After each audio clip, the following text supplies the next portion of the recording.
높으며 영종대교의 통행료도 제정고속도로의 2.28배에 이릅니다.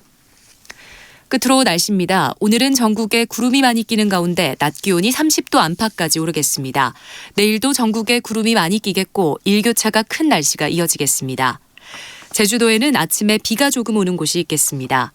내일 아침 기온은 서울이 16도 등 오늘보다 1도에서 4도 정도 높겠고 낮 기온은 서울이 24도 등 오늘과 비슷하거나 조금 낮겠습니다. 바다의 물결은 모든 해상에서 0.5에서 2m로 비교적 낮게 일겠습니다. 서울지방 현재 기온 24도, 습도 36%입니다. KBS 제1라디오 4시 경제뉴스를 마칩니다. 지금까지 진행의 아나운서 김민정이었습니다. KBS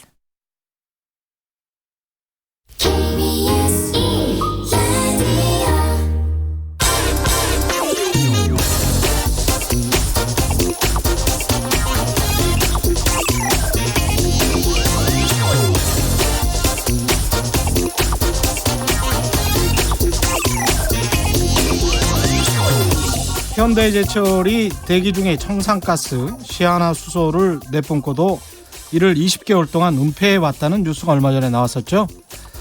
2017년 2월 1일이었는데 감사원이 위반 사실을 적발하고 이를 충남도에 통보하니까 나온 과태료가 60만 원이었다고 합니다. 청산가스를 대기 중에 기준치의 5배가 넘게 내뿜었는데 과태료 60만 원. 반대로 말입니다. 얼마 전 한 의원 원장님에게 제가 직접 들은 이야기인데요.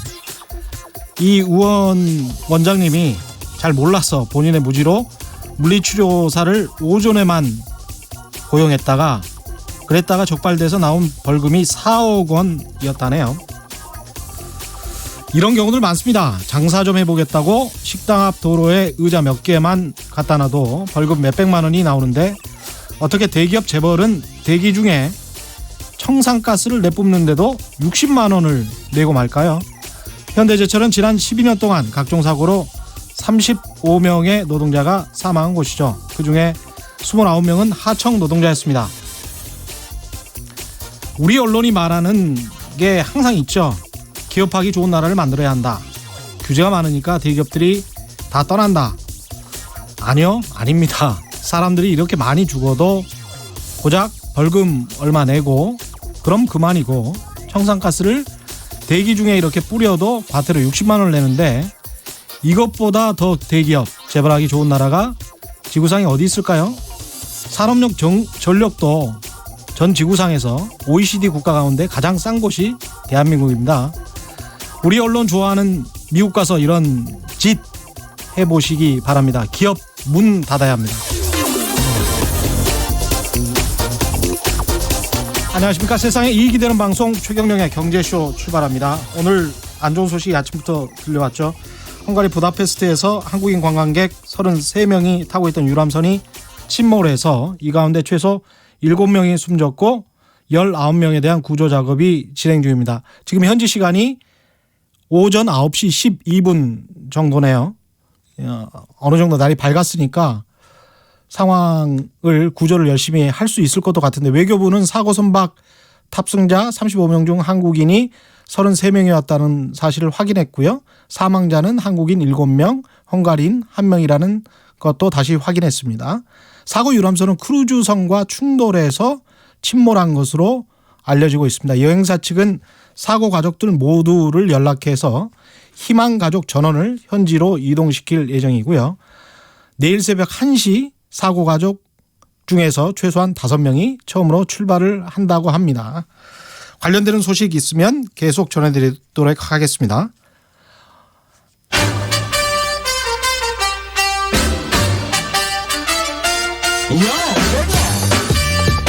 최경영이 원하는 건 오직 정의. 경제 정의를 향해 여러 걸음 깊이 들어갑니다. 최경영의 경제쇼. 네, 이광수의 부동산 이야기, 부동산 시장을 이해하는데 꼭 필요한 정보들을 모아놓은 시간인데요. 미래에셋대우 리서치센터 이광수 연구원 스튜디오에 모셨습니다. 안녕하십니까? 네, 안녕하십니까? 네, 오늘은 또 함께 프로그램에 재미 그리고 유익함을 더해 주실 분입니다. 알파고 신하 씨, 알파고 신하 C 아시아 N 편집장이 맞습니까? 네, C까지 이름이에요. 아, 알파고 신하 씨. 예, 근데 알파고라고 하시면 돼요. 알파고라고 하시면 되고. 예. 알겠습니다. 알파고 씨. 요새 그 방송에서 활발하게 활동하시죠? 뭐 왜 갑자기 중간에 그렇게 분위기를 어색하게 만들 수 있는 질문을 던지세요? 아, 그래 오싹해 해줘요? 왜요? 이게? 아, 이제 그런 거 뭐 사람들 안 물어보죠. 뭐 월급이 얼마냐. 아, 활발하게 활동하시죠. 이거 정도는 그냥 가볍게 그 건네는 인사라고 생각했는데 오싹해지는 거군요. 아니 어색한 게 어색. 아, 어색. 예. 어색해. 고향이 혹시 부산이세요? 부산 아닙니다. 경산도 아니시죠? 예. 아닙니다. 예. 알겠습니다. 예. 왜 또 그런 말씀을? 아니 어 발음이 너무 특이하게 나오시니까. 아, 그러시구나. 알겠습니다. 그거 고쳐야 되겠네요. 제가 그러면. 아니 라디오 하시는 분인데 제가 그런 거 어떻게 가르쳐? 예. 감히 외국인이. 예. 아니 뭐 그래도 외국인이라도 뭐 예, 이상하게 들린다면 고쳐야죠 제가. 이광수 연구원님은 오늘 어떤 주제 말씀해 주실 건가요? 오늘은 첫 번째로 제가 전세 제도에 대해서 예. 그리고 전세 시장에 대해서 좀 말씀드리고자 합니다. 한국에만 있는 아주 독특한 그런 제도이기도 하고요. 예. 한국의 부동산 시장을 또 이해하고 전망하는 데도 굉장히 중요한 그런 위치를 차지하고 있습니다. 그런 차원에서 저희가 전세 시장에 대해서 좀 이해도를 높이실 필요가 있다라는 생각을 가지고 있습니다. 알파고 씨는 원래 기자인데 터키에서 기자로 활동하다가 터키에서 아니고 터키 언론사의 한국 특파원으로 6년 동안 활동했어요. 아, 그랬었군요. 예. 그랬다 이제 한국인으로 완전히 귀화를 하신 거죠. 예. 그러면 이제 주거에 대한 고민은 다 마찬가지일 텐데 그렇죠. 특히 그렇죠. 한국 여자랑 결혼하게 되면. 결혼하셨어요 지금? 예, 6년 전에 했어요. 아, 6년 전에 하셨군요. 그러면 현재는 뭐 자가입니까? 전세입니까? 월세입니까? 월세이죠. 외국 사람인데. 아버지 어머니 한국인도 아니고. 아, 이게 외국 사람인데라는 거에는 돈이 없어서 그런 말씀이신가요? 그렇죠. 그렇죠. 좀 아. 물려받은 거 아무것도 없잖아요. 그래요? 그 제가 뭐 한 달에 뭐 얼마 주고 저 지금 아, 설명해 드릴 수 있어요. 저는 아, 양재에 살고 있고 양재동. 아, 그래요? 한국의 제일 비싼 동네이죠. 아, 예, 약간 비싼 동네죠. 예. 약간 아니고 예. 많이 비싸요. 예, 그렇죠. 예. 거기서 매달 저의 피를 빠져가는 느낌으로 100만 원이 빠져나갑니다. 매달 예. 100만 원. 예. 너무 비싸죠. 타격이 좀 있으시겠네요. 너무 많아요. 전체 생활비의 몇십 % 정도 차지해요, 그게? 예전에는 가반수였는데 아기가 생기니까. 아, 그렇구나. 예. 상당히 힘드시겠네. 자, 근데 월세 말고 전세 살지 못하는 이유는 돈이 없어서. 그렇죠. 그리고 전세 돈이 돈이 없어서. 있으면 저는 가서 집을 사요. 왜 전세를 해요? 아, 그렇게 생각하시는군요. 예. 차라리 그 집을 정도도 없으니까. 아, 그렇군요. 근데 지금 이 말씀 돈이 있으면 집을 사지 왜 전세를 사나? 이렇게 이제 외국인들은 외국인은 아니시고 지금 한국인으로 귀화하셨으니까. 예. 저는 예. 이 전세 제도에 잘 익숙하지 않은 분들은 이렇게 느낀단 말이죠. 근데 한국에만 유일하게 있는 제도죠, 이게 전세라는 게. 맞습니다. 거의 유일하고요. 뭐 인터넷 사전 등에 보면 전세라는 단어 자체가 예. 사전에 이렇게 등록돼 있는 상황입니다. 지금 알파고 씨가 그러니까 전세 안 살겠다 이런 말씀을 하는데 예? 사실 전세의 장점을 좀 아시면 굉장히 매력적입니다. 그런 차원에서 그러니까 사실 이 전세 제도를 지금 뭐 귀화하셨지만 사실 외국인들한테 여쭤보면 잘 이해 못하는 부분이 좀 있으세요. 뭐냐면 특히 세입자 그러니까 어떻게 반응하시냐면 어떻게 이렇게 큰 돈을 모르는 사람한테 그냥 주냐. 이건 이제 세입자 관련돼서 이제 그러네. 궁금한 거고요. 뭘 믿고. 그렇죠. 그리고 이제는 집주인의 입장에서는 아니 얻는 거 없이 그냥 돈만 받아놓고 나중에 돌려주는 게 뭐가 도움이 되냐 이런 식으로 반응하는 거죠. 그러네. 네, 그런 차원에서 이 전세제도에 대해서 특히 이제 잘 모르시는 관점에서는 잘 이해가 안 되는 제도일 수 있습니다. 우리 지금 세입자 중에서 전세로 사시는 분들이 월세 사시는 분들보다는 훨씬 많죠. 훨씬 많습니다. 몇 퍼센트나 되나요? 이게? 전체 세입자 중에서 거의 한 7, 80%가 전세로 그렇죠. 살고 있다고 예. 파악되고 있고요. 뭔가 이득이 있으니까 전세로 살는데 그렇습니다. 전세는 굉장히 유리하죠. 세입자에게. 그렇습니다. 일단 아까 말씀하신 것처럼 전세 살 돈 있으면 집을 사겠다고 말씀하셨는데요. 부동산 시장이 굉장히 좋을 때는 전세 가격이 집값보다 훨씬 낮거든요. 예를 들어서 전세 비율이 최근에 서울의 일부 뭐 아까 양재동 말씀하셨는데 예. 양재동 같은 경우에 전세 비율이 집값 대비해서 60% 정도 비율이니까 쉽게 말해서 10억짜리 집을 6억 주고도 살 수 있다는 거죠. 그리고 그렇게 돈 주신 다음에 그냥 만기가 되면 나중에 그대로 돌려받습니다. 그래서 매달 100만 원씩 내신다고 했는데 그럴 필요도 없으신 거죠. 그렇죠. 그리고 특히 저금리 구조 상황이죠. 왜냐하면 6억을 얘는 은행에 대치시켜 놓을 때 이자를 많이 받으면 뭐 대체에서도 의미가 적어질 수 있는데 지금 저금리 상황에서는 사실 그냥 목돈을 일부 맡겨놓고 전세로 사는 게 훨씬 유리할 수도 있습니다. 근데 이것도 있잖아요. 그 6억을 주고 4억을 은행에서 빌리고 다른 4억을 그 사이에 이렇게 대출로 내고 다른 집값이 올라가면 그 4억보다는 아니 몇 억도 버는 거 아니에요? 그렇죠. 근데 그 전제를 하셨잖아요. 예. 집값이 집값이 올라야 올라가면. 된다는 예. 전제를 하셨는데 올라간다라면 네, 그렇죠. 요새는 라면 논법이 아주 유행인데 라면 논법으로 이야기를 하면 그렇죠. 라면 맛도 없어져요. 그렇죠. 근데 만약에 예. 반대로 집값이 떨어진다고라면 네. 예, 그러면 또 반대의 경우도 생길 수 있으니까. 근데 대한민국에서 집값이 내려간 적이 있어요? 그런 기록이 있어요? 당연히 있습니다. 당군 할아버지 시대부터 이때까지. 당연히 있습니다. 최근에도요. 최근에도 불과 뭐 7, 8년 전에 강남 같은 데 3, 4억씩 하락한 경험을 가지고 있고요. 그러니까 그런 변동성을 변동성이 계속 있어 왔고 하락한 구간이 분명히 있습니다. 그러니까 세입자 입장에서 봤을 때는 지금 전세로 사는 게 가장 가격이 리빙 코스트라고 할 수 있는데 주거 비용이 가장 낮게 드는 적게 드는 그런 것이죠. 그렇습니다. 예. 공교롭게도 한국 같은 경우에 글로벌하게 주요국하고 비교하면요. 임대 수익률이 가장 낮은 국가입니다. 예. 평균적으로 한 2, 3% 정도 되고 있는데요. 선진국 같은 경우에는 5% 6% 이상이거든요. 예. 그 이유는 뭐냐면 사실 임대 비용이 적다는 거죠. 그리고 가처분 소득에서 한국에서 이런 주거 비용으로 한 15% 정도 나가는데 예. 선진국은 한 38개국 중에 가장 낮은 수치입니다. 아 그래요? 네, 그렇습니다. 예. 그러니까 뭐냐면 이렇게 집이 없는 분들이 이 전세 제도나 이걸 통해서 싸게 살고 있다는 거는 뭐 엄연한 사실일 수 사실이고. 있습니다. 지금 집값 대비해서. 집값 대비해서. 네. 그것 때문에 월세도 상대적으로 아까 100만 원이어서 이제 본인이 주관적으로 느끼는 부담은 상당하겠지만 네.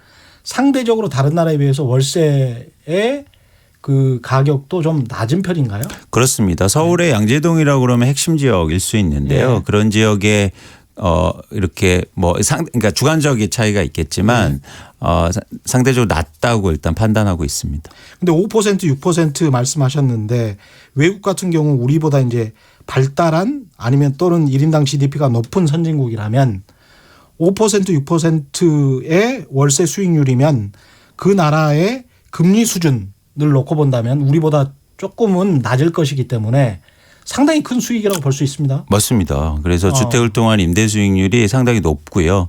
주거 비용 자체가 높다고 판단할 수 있습니다. 그러니까 집주인 입장에서는 아까 알파고 씨가 이야기한 것처럼 일단 뭐 전세라는 이자를 주지 않아도 되는 목돈을 받아서 집에 투자를 할 수 있고 집에 투자를 한 다음에 몇 년 후에 이게 시세 차익이 나면 그만큼 자기는 돈을 벌 수가 있으니까 그런 어떤 요량 때문에 그리고 상대적으로 가파르게 올라왔던 서울 아파트의 시장 가격들 때문에 전세 제도가 발달했다 이렇게 생각을 해도 되는 건가요?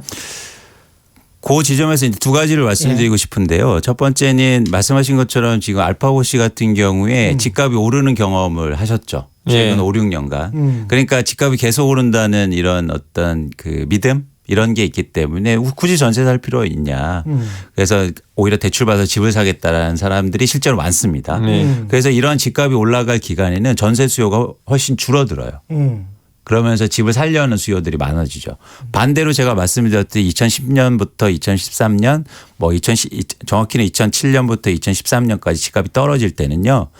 사람들이 집을 안 살려고 해서 전세 수요가 엄청 많았습니다. 그때는 어떤 식으로 반영하냐면 왜 집을 사 전세를 살지 이렇게 생각했거든요. 그래서 일부 지역에서는 전세 매매 비율이 거의 100%에 육박한 지역도 나옵니다. 그러니까 매매 가격하고 전세 가격은 똑같은 거예요. 우리 집도 지금 그 매매 가격이 4,500억이고 4억 5천. 4억 5천이고 그 전세는 3억 5천입니다. 네, 네. 거의 70, 80%잖아요. 그렇죠, 그렇죠. 예, 네. 60%가 아니에요. 그런 지역들은 그럴 수 예. 있죠. 예. 근데 제가 이제 서울 평균을 말씀드리는 거고 이제는 개별 주택을 말씀하시는 거고 그렇죠. 그래서 어쨌든 가격이 오를 때는 전세 수요보다도 집을 그러니까 주택 가격이 오를 때는 집을 살려는 사람들이 알파고시처럼 그런 사람들이 많아지고 반대로 집값이 떨어지면 전세 수요가 오히려 증가하는 그런 변화를 보입니다.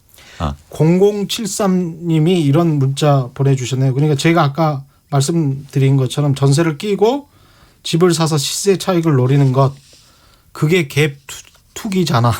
이런 이야기를 해주셨는데 이게 갭 투자, 갭 투기 이것과 전세를 끼고 이제 집을 사는 것의 차이를 사실은 뭐 그렇게 명확하게 구분하기 쉽지는 않습니다. 예. 동일 선상으로 보셔야죠. 그렇죠? 예. 결국은 그렇게 해서 투자 수요가 또는 투기 수요가 더 많이 일어나서 가격이 앙등되는 측면도 있었겠네요. 그러면 전세라는 제도 때문에.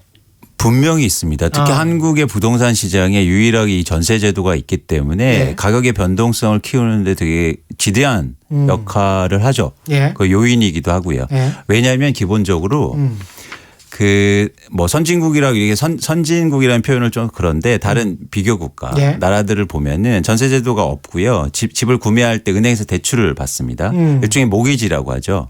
그때 대출을 받을 때 신용 등급에 따라서 대출 여부가 결정되고 금리도 결정되는 겁니다. 그래서 저희 뭐 2007년도 2008년도에 글로벌 서브프라임 기억나시죠? 그 서브프라임이라는 거를 사실은 한국어로 번역하면 비우량 주택 담보 대출이라고 번역하는데요. 이것만 들으면 갑자기 오해가 되시는 게 이 대출은 나쁜 집에 투자해 준 건가? 그러니까 뭐 오래된 집 이렇게 생각하시는 분들이 있어요. 근데 그게 아니고 여기서 비우량 주택이라는 건 뭐냐면 그 주택의 질이나 위치하고 상관없이 그 대출을 일으키는 사람의 신용도를 그렇죠. 얘기하는 겁니다. 맞습니다. 그래서 그런 차원에서 보면은 모기지 자체가 개인의 신용도에 따라서 컨트롤되고 조절되고 대출 여부가 결정되는 거죠.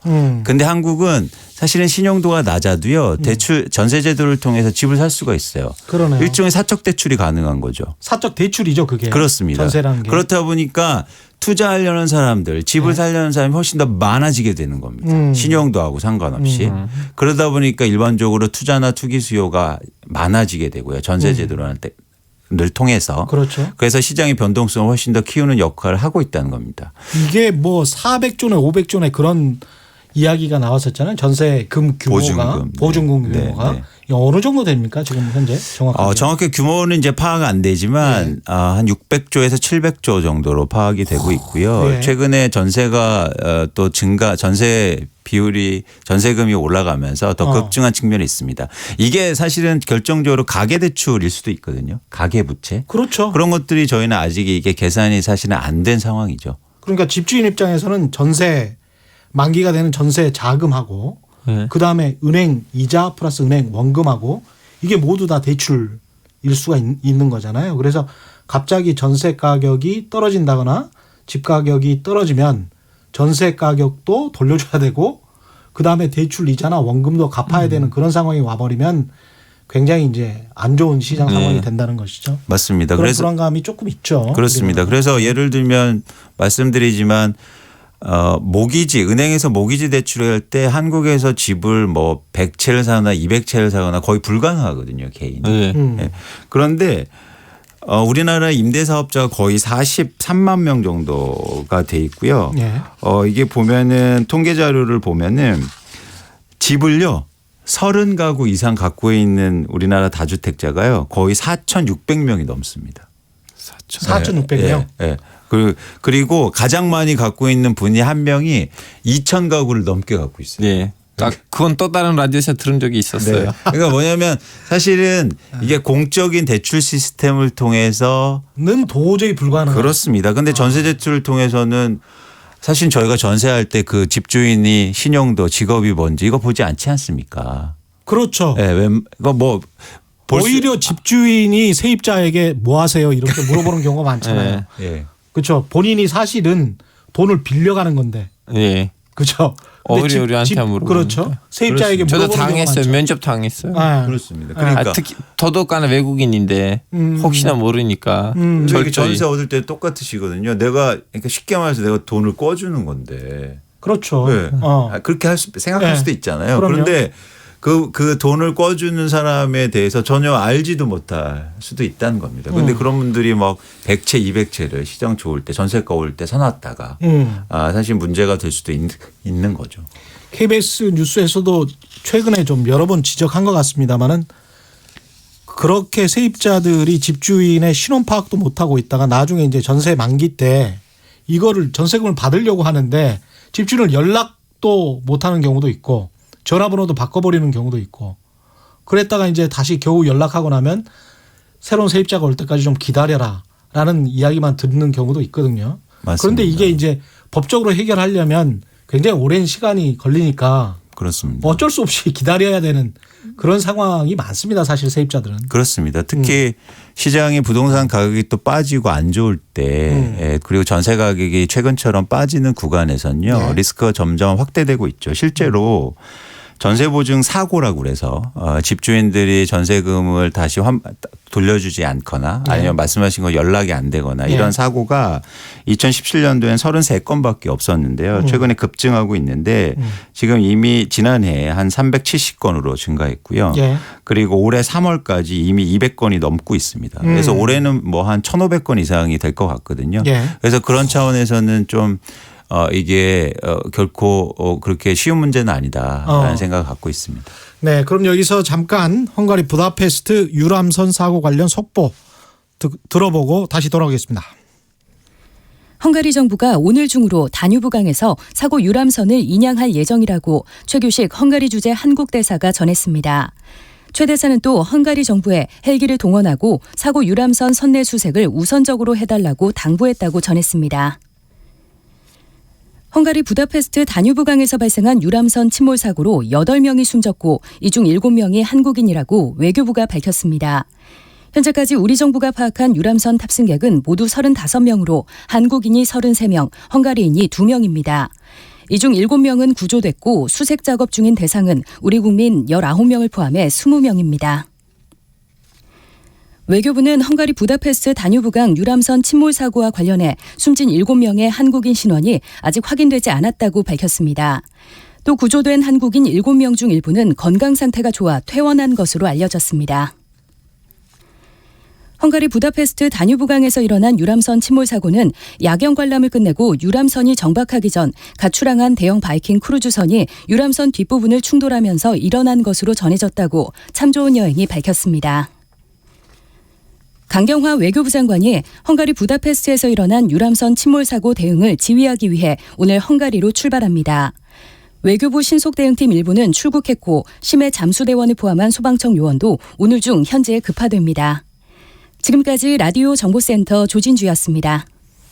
네, 예상치 못한 불행한 일에 가족분들 가슴이 많이 아프시겠습니다. 구조 작업이 골든타임 놓치지 않고 잘 진행되기를 진심으로 기원합니다. 이 전세 이야기 계속하죠. 다주택자 입장에서는 제가 보기에는 되게 좋았을 것 같아요. 그동안에 시세 차익도 없고 사실상 우리나라에서 이제 전세 특히 월세 같은 경우는 매달 따박따박 저렇게 돈이 들어오는데 집주인 입장에서는 그런데 이게 소득으로 신고했던 사람들은 거의 없었던 게 사실이란 말이죠. 맞습니다. 사실상 탈세를 해왔던 거예요. 그리고 정부가 그걸 방조를 해왔던 것이고 게다가 이제 이 다주택자들의 논리를 대변해주는 언론은 특히 이제 이른바 보수인지 뭔지는 모르겠습니다만은 경제 신문들 같은 경우는 이 다주택자들이 집을 많이 가지고 있으니까 시장에 영향력을 크게 미친다. 그런 어떤 핑계 명분을 대면서 다주택자들에게 혜택을 많이 줘야 서민 세입자도 좋은 거 아니냐. 그래서 이 사람들에게 혜택을 많이 줘라라고 하면서 계속 세제 혜택이랄지 여러 가지 혜택을 많이 주라고 여론몰이를 해왔던 측면이 있습니다. 그래서 이 사람들이 굉장히 많은 혜택을 받았어요. 실제로. 그리고 이제 조금씩 앞으로 재원을 세제를 투명하게 하려고 하니까 월세 이제까지 신고 안 했던 것들 신고해야 된다. 뭐 이렇게 하니까 굉장히 좀 반발이 크단 말이죠. 이런 상황에서 이게 이제 그러면서 하는 말이 시장의 저항 내지 시장의 어떤 충격이 우려된다. 이런 이야기를 하는데 시장의 충격이 우려되는 겁니까? 일단 굉장히 복합적인 이야기들이죠. 네, 일단 예. 첫 번째 제가 꼭 제기하고 싶은 게 그냥 말씀하신 것처럼 일부 언론이나 아니면 전문가들이 어떤 말씀을 하시냐면 다주택자들이 많아서 한국의 부동산 시장이 안정적인 임대 공급자 역할을 하고 있다. 그래서 봐라. 전 세계 어느 지역보다 임대료가 싸지 않느냐 이런 얘기를 하고 있어요. 아까 모두에 지적하셨던. 그렇습니다. 그런데 비율로만 보면 그렇죠. 그런데 그 이면을 살펴보면 예를 들어서 우리가 비율 계산할 때 매매된 거래를 분모로 놓고 분자에다가 임대료를 넣을 텐데 그럼 우리나라가 다주택자가 많아서 비이성적으로 이성적으로 예. 사실 분모가 커졌다. 즉 거래 가격이 커져서 임대료가 싼 거면 어떻게 될 겁니까?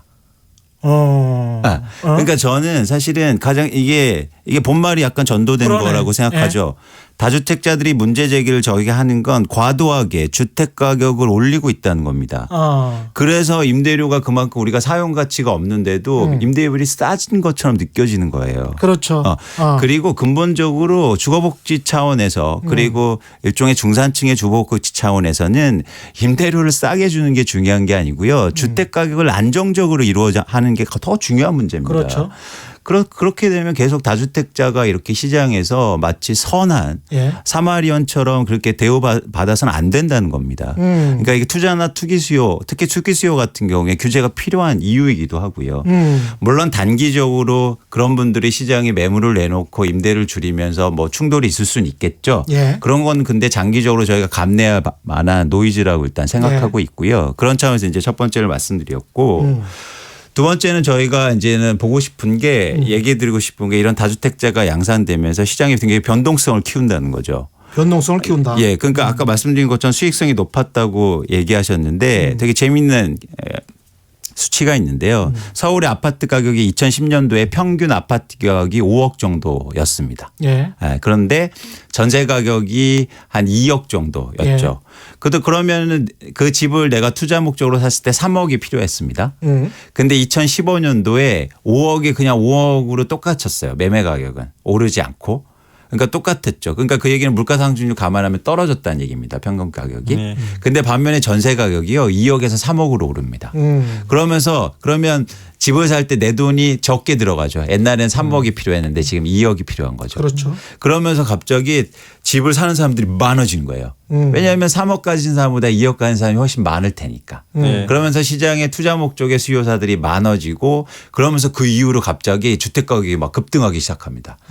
그래서 저희가 이게 자기 자본 즉 내 돈 대비해서 수익률을 측정해 본 서울 아파트가 2016년부터 16, 17, 18년 동안 거의 30%를 기록합니다. 수익률이요. 자기 자본 수익률이. 저는 이런 수치는 전 세계에서 본 적이 없는 수치입니다. 한국에서 얼마나 투자하기 좋았다는 엄청난 거예요. 대박이네요. 그렇죠. 예. 그러니까 무슨 얘기냐면 이 전세를 통해서 수많은 일종의 레버리지, 사적 레버리지 투자들, 예. 우리로 말하면 소위 갭 투자들이 시장에 많아졌고 그런 것들이 그런 수요들이 주택 가격을 이렇게 앙등시키는 가장 큰 원인이었다고 저는 보고 있습니다. 그런데 그 이면에는 이런 전세제도의 아주 독특한 사적 대출 시장이 존재했던 거죠. 그러네요. 사실은 집 가격이 비싸서 임대 수익률이 낮았던 것이지 집 가격이 싸면 임대 수익률이 가령 1억을 가지고 월세를 100만 원을 냈다. 그러면 10%나 되잖아요. 월 수익률이. 그런 경우가 있을 수가 있거든요. 미국 중부 같은 경우에 제가 살았던 곳에는 그 정도를 받더라고요. 맞습니다. 예. 그런데 이제 그런 만약에 거대한 부동산 업자들이 글로벌한 부동산 업자들이 전 세계 시장을 가지고 그 사람들은 주로 이제 임대 시장을 노리니까 그렇습니다. 안정된 수익률을 노리잖아요. 그렇습니다. 그런 의미에서도 보면 한국의 부동산 시장은 그렇게 매력적이지 않겠네요. 그 사람들 입장에서 보면 워낙 가격이 비싸니까. 저는 이제 네. 제일 여기서 궁금한 건 뭐냐면 지금 서울에서 특히 그 인구 대비 주택이 아니면 아파트가 제가 듣기로는 수치를 잘못 기억할 수도 있는데 100에 103이거든요. 그래서 무슨 말이냐면 집에 그렇게 많지는 않아요. 대원이 그렇게 많지는 않아요. 그러다 보니까 집값이 올라가는 데 있어서 큰 영향을 미치고 있대요. 근데 예를 들면 제가 태어났던 터키라든가 아니면 미국이라든가 거기 집이 많아요. 집이 많다 보니까 집값이 그렇게 그렇게 비싸진 않아요. 왜냐하면 대안이 많으니까요. 그래서 이 집값이 이렇게 오르는 데 있어서 이런 좀 약간 전세 제도라든가 그것뿐만 아니고 좀 약간 인구 대비 공급을 할 만한 집이 적다는 것도 큰 영향을 미치지 않아요? 이게 굉장히 중요한 문제예요. 중요한 예, 문제네. 왜냐하면 저희가 자꾸 이 주택 시장 특히 가격의 변동에서 혼돈되는 문제이기도 합니다. 알파고 씨가 정확히 지적하신 거예요. 근데 제가 한번 반문을 해보겠습니다. 아까 집값이 빠진 적이 있느냐 저한테 물어보셨는데 실제로 2012년도에 강남의 집이요. 양재동을 포함해서 강남의 집값이 거래 가격으로 3억씩 빠집니다. 30%씩 빠진 거죠. 그럼 그때는 집이 많았습니까? 그때 어떻게 또 다른 생각하세요? 뭔가 이상한 일이 일어났겠죠. 그렇죠. 그거죠. 뭔가 이상한 일. 사실은 집값을 움직이는 건 그런 총량이 아니라는 거예요. 그래서 자꾸 왜곡하는 거죠. 예를 들어서 집값이 오를 때는 한국의 서울의 집은 계속 부족한 겁니다. 그렇게 얘기를 해요. 그래서 1000명당 뭐 가구 수가 몇 채고 주택 보급률이 몇 채고 심지어 그것도 이제 100% 넘으니까 갑자기 무슨 얘기를 하냐면 새 집이 부족하다는 거예요. 사람들은 계속 새 집에 살고 싶은데 새 집이 부족하니까 집값은 계속 올라야 된다는 거죠. 그런데 사람은 소득이 부족해요. 사실은. 그렇습니다. 돈이 부족합니다. 돈이. 네. 예. 그래서 제가 말씀드리고 싶은 거는 집값을 움직이는 건 물론 장기적인 것들은 고민을 해봤지만 사실은 집값의 변동성을 일으키는 것 최소한 저희가 관심 있는 5년, 6년, 10년의 사이클은 총량이 만드는 게 아니라 이런 시장의 변동성 아까처럼 투자하는 수요들 그리고 일종의 시장의 매물을 얼마나 내놓느냐 감소시키느냐 이게 되게 중요한 역할을 합니다. 그래서 마치 집이 계속 부족하니까 집값은 계속 오릅니다. 그리고 그런 얘기들을 하시면 굉장히 직관적으로 이해하기 쉽죠. 그렇죠. 그런데 그게 사실은 실제로 영향이 미치지 않는다라는 이해를 좀 하셨으면 좋겠습니다. 결국은 이제 알파고 씨 그 질문에 이어서 아무리 투기 수요가 기승을 부린다고 하더라도 장기적으로 보면 인구가 이제 줄어들잖아요. 계속. 한국 같은 경우 인구가 계속 줄어들고 있고 교통망이 또 계속 좋아지다 보면 GTX 같은 게 생기고 그러면 이제 가장 핵심적으로 계속 상당히 많이 올랐던 그래서 불안한 집값이라고 할 수 있는 서울 집값 같은 경우도 어떤 전세 가격을 사용 가치라고 본다면 그쪽으로 상당히 수렴하면서 안정화되지 않을까라는 희망 섞인 기대도 해보는데 어떻게 생각하세요? 전 기본적으로 장기 전망은 하지 않습니다. 장기 전망은 안 하시고. 네. 왜냐하면 장기 전망은 워낙 불확실성이 크고 불확실성이 커서. 그리고 세상을 또 이렇게 시장을 보고 투자로 또 생각할 때는 장기 전망 그러니까 불확실성 차원에서 장기 전망이 그 약점이 되게 많거든요. 말씀하신 것처럼 집값 빠질 때는 인구 감소합니다. 가구 수 감소합니다. 그래서 아무도 집을 안 샀어요. 그때 또 그런 뭐 책들이나 방송들도 엄청 많이 나왔고. 근데 그때 이후로 집값이 얼마나 많이 올랐습니까? 인구가 계속 뭐 인구 성장률이 둔화되는데도 불구하고. 아니 외국인들 많이 쳐들어오잖아요. 그래서 외국인들이 한국에 많이 들어오는 편인가요? 아니 매년 기화를 통해서 그 외국인이었다가 한국으로 변신된 인구가 오르고 있어요. 그거는 그렇죠. 그런데 이제 다른 나라에 비해서 한국의 이민 제도가 그렇게 발달한 것은 아닙니다. 제가 알기로는. 너무 까다로워요. 그렇죠. 굉장히 까다롭습니다. 저는 그 과정을 걸친 사람으로서 굉장히 까다롭습니다. 그 주민등록증을 고스톱 쳐서 딴 거 아니에요. 2년 동안 얼마나 힘든지. 네. 좀 고생하셨습니다. 힘듭니다. 일본이나 한국 같은 경우는 예. 이민제도가 상당히 근데 엄격한. 일본이 좀 약간 풀어줬어요. 왜냐하면 네. 인구가 너무 줄어들으니까. 그렇죠. 하여튼 우리 주제는 지금 인구가 아니고 부동산인데. 그런데 이게 이제 인구가 굉장히 중요한 네. 문제이기 때문에 지금 인구 문제나 뭐 교통망 장기 이 어떤 전망은 안 하신다. 워낙 이제 정확할 수가 없으니까 이런 이야기로 돌려볼까요? 만약 전세가 그냥 전세제도 자체가 없어진다면 특히 이제 박근혜 정부 때 이명박 정부 때도 그랬습니다마는 이 전세제도가 시장에서 영원히 사라져야 될 제도인 것처럼 이야기를 많이 해왔습니다. 사실은 정책 당국자들도 그렇고 언론도. 왜냐하면 선진국처럼 월세 제도로 바뀌는 게 당연하다. 그게 그리고 장기적으로 주택시장에 안정을 줄 것이다라는 시장주의적 관점을 굉장히 이야기를 많이 했고 몇 년 동안 그 이야기가 한참 언론에 오르내렸죠. 그런데 거기에 반해서 정말 전세제도가 없어졌냐 하면은 다시 사람들이 세입자가 이게 제일 싸니까 맞습니다. 계속 그냥 유지를 시켜버린단 말이죠. 그래서 맞습니다. 이런 가정 자체가 힘듭니다마는 전세 제도가 정부나 어떤 기업들의 노력 또는 홍보 캠페인 이런 거에 따라서 없어져 버린다면 어떤 영향을 시장에 미칠까요? 세입자에게 또는 집주인에게.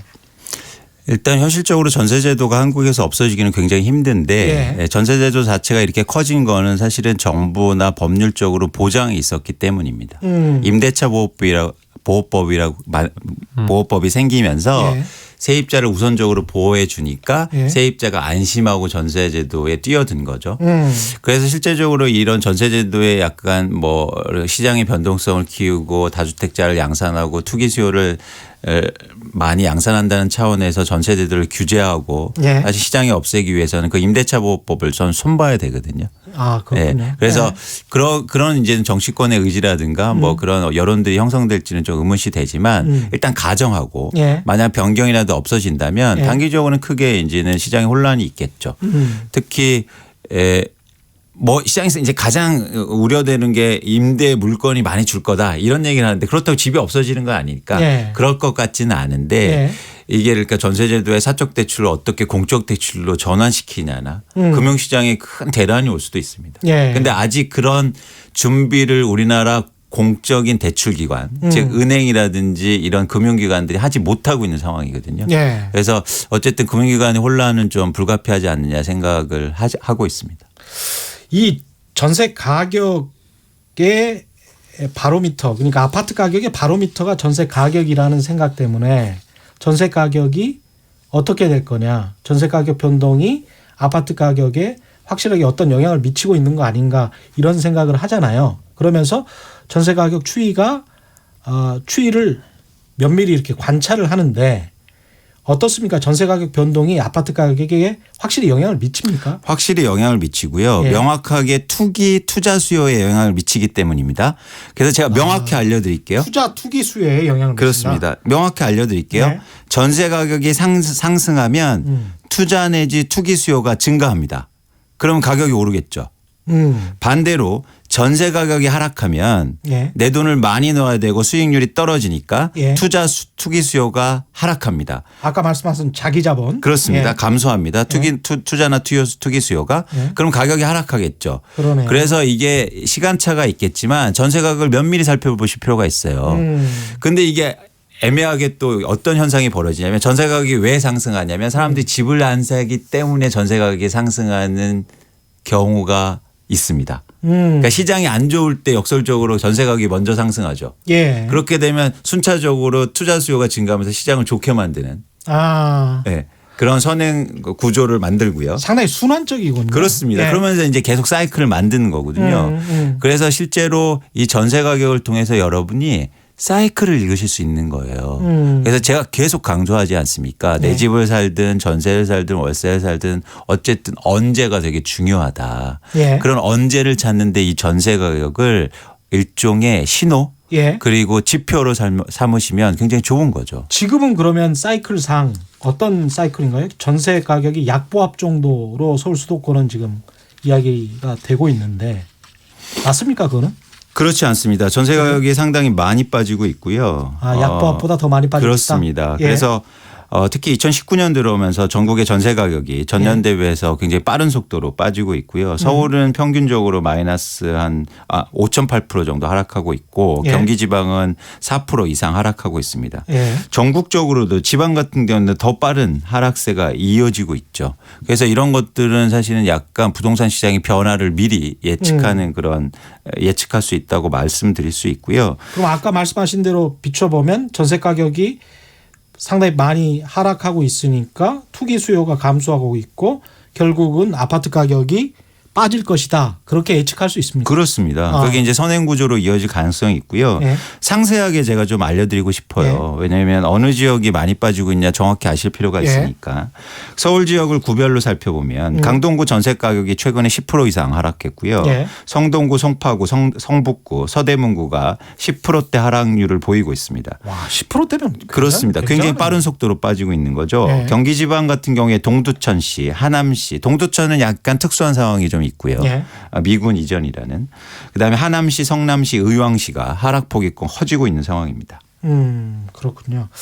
이렇게 되면 너무 또 떨어지다 보면 걱정하는 게 이제 깡통 전세 걱정하잖아요. 이제 세입자들 입장에선 특히 이제 지방 중소도시들 막 그 뭐 아파트 좋다고 막 분양을 많이 해서 미분양도 많이 나오고 깡통 전세 이야기도 많이 나오는데 깡통 전세에 좀 대비를 해야 되는 겁니까? 대비할 수 있는 또 방법도 좀 마련을 해야 될 것 같고요.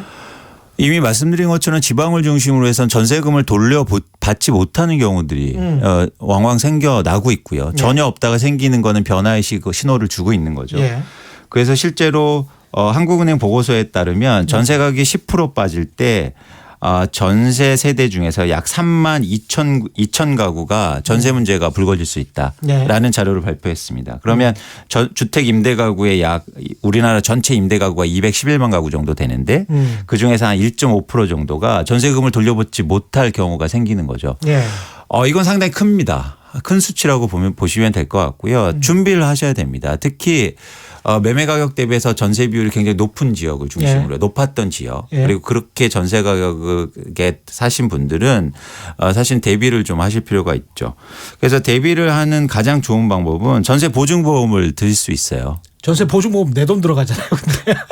보험료가 일부 들어가긴 하는데 예, 뭐 예. 불가피한 과정입니다. 그거 나중에 소송 비용 그것보다는 그다음에 훨씬 뭐 낫다. 경매하고 이런 복잡한 과정을 하기보다는 예. 일종의 보험을 들어서 좀 안정망을 하시는 게 되게 중요하고요. 예. 어쨌든 이런 과정을 원천적으로 차단하기 위해서는 일단 매매 가격하고 전세 가격하고 너무 근접해 있거나 비율이 높은 경우에는 사실 전세를 가시면 안 됩니다. 예. 그리고 과도하게 선순위 대출이 많은 경우라든지 그리고 이런 경우를 대비해서 뭐 너무나 잘 아시겠지만 예. 확정일자를 꼭 받아두시고 확정일자. 그렇습니다. 이사 예. 시점에 주민센터에 가셔서 바로 그 이사할 때 계약서 매매 계약서 전세 계약이나 월세 계약서 가지고 가셔서 확정일자 받는 게 있거든요. 그래서 받으셔서 꼭 법률적으로 이런 대비를 하셔야죠.